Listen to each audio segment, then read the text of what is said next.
آپ اسرائیل کو نہیں نا مانتے, یعنی پاکستان اسرائیل کو نہیں مانتے, وہ ایگزسٹ کرتا ہے لیکن وہ پاکستان کو مانتے ہی نہیں ہے. مطلب یہ پانی بند کرنے کا مطلب ہی ایک تھا. اور آپ ریسنٹلی سن رہے جو انہوں نے کہا ہے بار بار, جنگ ختم ہو گئی نا 4 دن کے بس سیز فائر چل رہا ہے ابھی تک, اگرچہ وہ بات کر رہی ہیں سندور چل رہا ہے and all that. Basically they are saying that this war is now forever till Pakistan is defeated یا kneels down, یا جو بھی آپ کہہ رہے ہیں, bandits نہیں, جو بھی انگریزی بولنی ہے, جرمن بولنی ہے, جو بھی کہنا چاہتی ہے, ٹھیک ہے.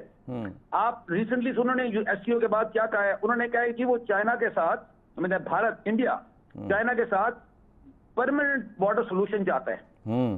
دیٹ مینس کہ وہ چائنا کے ساتھ اپنا مسئلہ سالو کرنا چاہتی, جو بھی مسئلہ ہے ان کا, کیونکہ انہوں نے ریلائز کیا ہے کہ پہلے وہ بڑی تقریر کرتے تھے 2 فرنٹ وار کی, ابھی انہوں نے سمجھا کہ یار یہ تو ایک فرنٹ ہی نہیں ختم ہو, مسئلہ حل ہو رہا پاکستان کا, تو دوسرا فرنٹ چائنا کا کیسے جیتیں گے.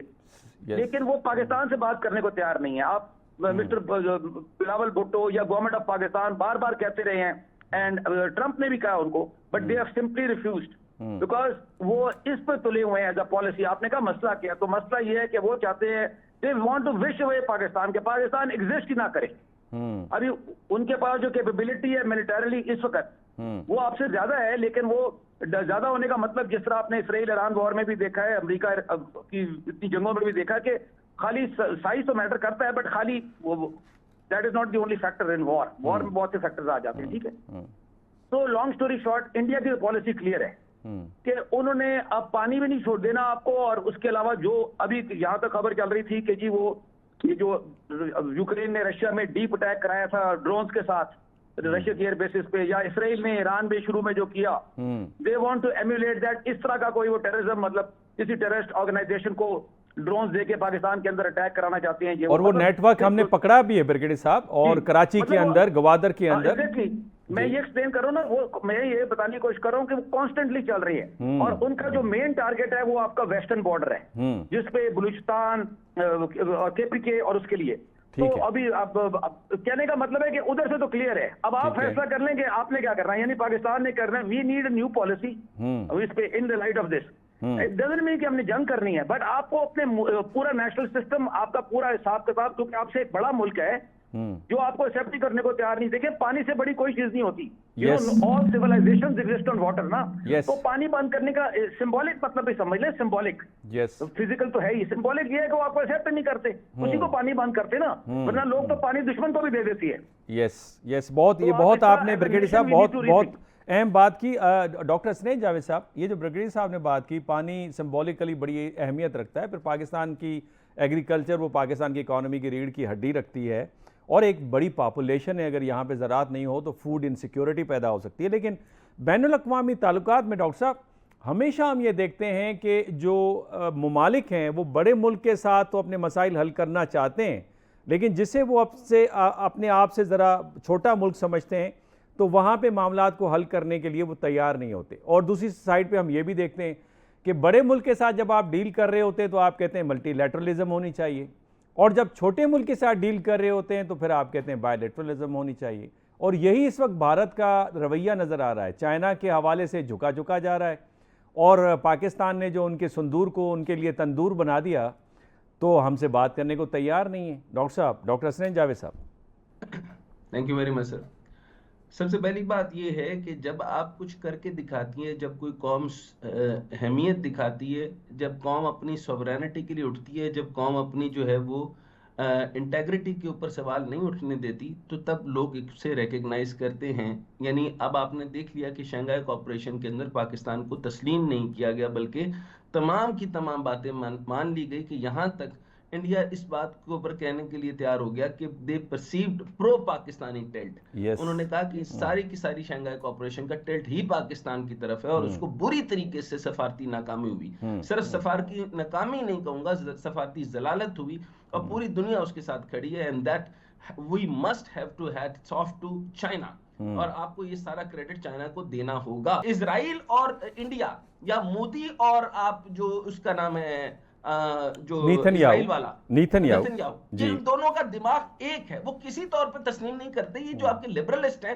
مجھے ان کی سمجھ نہیں آتی کہ آپ یہ کہتے ہیں کہ ہم ان کے ساتھ ٹریڈ کر سکتے ہیں, ہم ان کے ساتھ معاملات کر سکتے ہیں. بھائی ایک آدمی جو ہے وہ کرمنل آئیڈیالوجی کا ہے. ایک کرمنل آئیڈیالوجی کا آدمی نیگوشیشن ٹیبل پہ بیٹھنا ہی نہیں چاہتا, وہ آپ سے نفرت کرتا ہے. جب نفرت کی بنیاد ہوگی تو اس کا پہلا جواب یہ ہے کہ ہمیں اسے طاقت کے زور کے اوپر اس کے ساتھ دیکھنا پڑے گا. بدماش کو بدماشی دکھانی پڑتی ہے. تو میں یہاں پہ آپ کو کہہ رہا ہوں کہ آپ ٹھیک ہے ڈیفنس پہ رہیے, لیکن آپ کو پالیسی چینج کرنی ہوگی. آفینسو آفینس پہ نہیں جا سکتے تو کم از کم ڈیفنس کے بعد آفینس تو کیجئے. بالکل ٹھیک, تب ہی آپ کی عدالت بھی سنے گی, آپ کی دنیا بھی سنے گی, اور پوری دنیا توجہ بھی دے گی. اس طرح اگر آپ کہیں گے کہ ہمیں ملٹی لیٹرل تعلقات یا پوری دنیا اس کے اوپر توجہ دے اور پانی کے ساتھ, اور حالات میں آپ کو بتا دوں کہ ہماری کراپس جو ہیں تمام, یعنی بمپر کراپس جو ہیں ان کو 50 سے 60% نقصان ہوا ہے ابھی بھی, جو slow down of the run of the river پانی کی وجہ سے. یہ بڑی امپورٹنٹ بات کی ڈاکٹر صاحب, آپ نے بڑی اہم بات کی. اگر آپ اجازت دیں ڈاکٹر ریاض کو بھی ہم اپنی گفتگو میں لے لیں. ڈاکٹر ریاض, یہ جو ڈاکٹر حسنین نے بات کی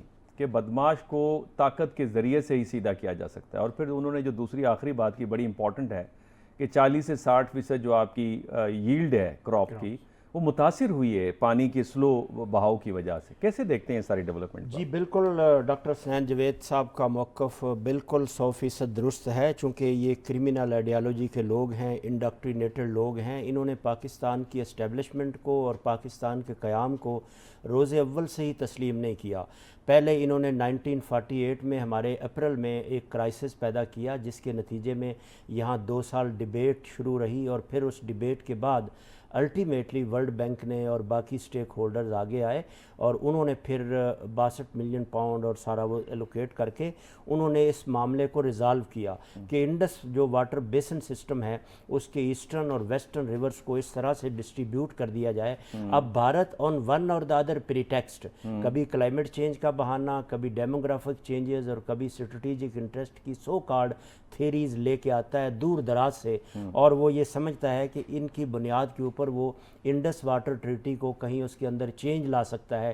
یہ درست نہیں ہے, اس لیے کہ دنیا میں اپر ریپیرین اور لوور ریپیرین کا کانسیپٹ جو ہے, دیکھیے ڈاکٹر صاحب انڈیا کے اوپر بھی ایک اپر ریپیرین ہے, پیپلز ریپبلک آف چائنا, اور ان کا موقف بھی آگے, کچھ دریا وہاں سے فلو کر کے نیچے آتے ہیں اور ٹرکل ڈاؤن, اور پھر ان کا پانی مل کے کچھ پاکستان کی طرف آتے ہیں. تو یہ نیچرل فلوز ہیں, ان کے اندر آپ دیکھ لیں ایجپٹ ہے, سوڈان ہے, یہ سارا دریا نیل ہے, وہ کتنا لمبا دریا ہے, اور اس میں اپر ریپیرین اور لوور ریپیرین کے اندر کبھی کلیش نہیں ہوا, اس لیے کہ وہ ایک دوسرے کی ایگزسٹنس کو, ان کی ساورینٹی کو, ان کے عوام کی بھوک پیاس کو محسوس کرتے ہیں, اور انٹرنیشنل لا کے فریم ورک اور اس کے پرزم کے اندر آپریٹ کرتے ہیں.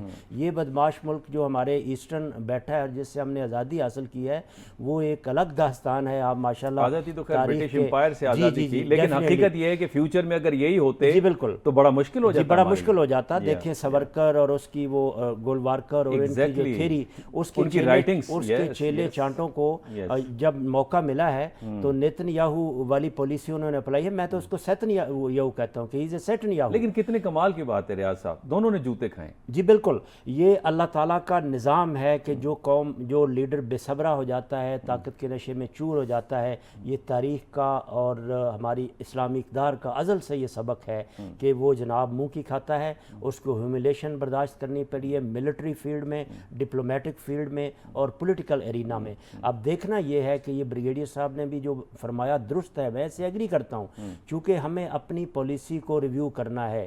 ہمیں جب یہ پتہ چل گیا کہ یہ انتہا پسند حکومت ہے, اب وہ ایک انتہا پسند جماعت نہیں رہی ڈاکٹر صاحب بی جے پی, اب پورا سوسائٹی اور سماج. ریاض صاحب مجھے بریک کا کہا جا رہا ہے, لیکن جب بریک سے واپس آئیں گے تو ہم بریگیڈیئر صاحب سے پوچھیں گے, چونکہ انہوں نے بات کی ہے کہ ہمیں اپنی پالیسی کو ریویو کرنا پڑے گا. بریگیڈیئر صاحب سے پوچھیں گے ہمیں کیا ریویو کرنا چاہیے, ہمارے پاس پالیسی آپشنز کیا ہیں. لیکن یہاں پہ لیتے ہیں ایک چھوٹی سی بریک.